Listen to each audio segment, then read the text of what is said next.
जिस दिन तुम्हें यह मालूम हो जाएगा कि जो काम तुम्हारी मर्जी से नहीं होते वो तुम्हारे लिए कितने बेहतर होते हैं, इस दिन तुम्हारी बेसुकूनी खत्म हो जाएगी। अगर किसी के लिए आपका होना या ना होना बराबर हो जाए तो फिर आपका ना होना ही बेहतर है। दुनिया का तलबगार समंदर का पानी पीने वाले की तरह है कि जिस कदर पीता है प्यास और लगती है। इंसान का सबसे बड़ा कारनामा यह है कि वो अपने दिल और जबान को काबू में रखे।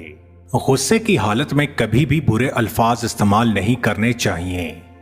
थोड़ी देर में आपका गुस्सा तो ठीक हो जाएगा, लेकिन किसी को आपके लफ्जों से लगे जख्म शायद तमाम उम्र तक ठीक ना हो सकें। हजरत इमाम अली अलैहिस्सलातु वस्सलाम ने फरमाया, 3 तरीकों से परेशानी खुशी में बदल जाती है।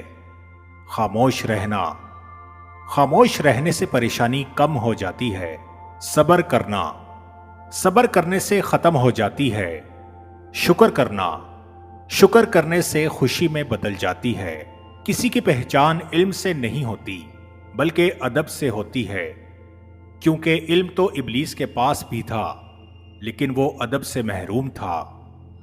4 चीजों से नूर पैदा होता है, खाली पेट रहने से, गुनाहों पर निदामत करके रोने से, अच्छे लोगों की सोहबत से, उम्मीदों को मुख्तसर करने से। जानते हो बदनसीब शख्स कौन होता है? जिसे अपने रब से दुआ मांगने का वक्त ना मिले। जब कोई अपना मुकदमा अल्लाह के आगे रख देता है तो फिर इसका बदला अल्लाह लेता है, क्योंकि अल्लाह से बेहतर इंसाफ करने वाला और कोई नहीं है। ताकतवर का नुकसान ना कीजिए, वो आपकी दुनिया खतरे में डाल देगा। कमजोर का नुकसान ना कीजिए, वो आपकी आखिरत को खतरे में डाल देगा। जिंदगी खूबसूरत खुद ब खुद नहीं बनती, बल्कि हुस्नो अखलाक की ईंटों से तामीर करना पड़ती है।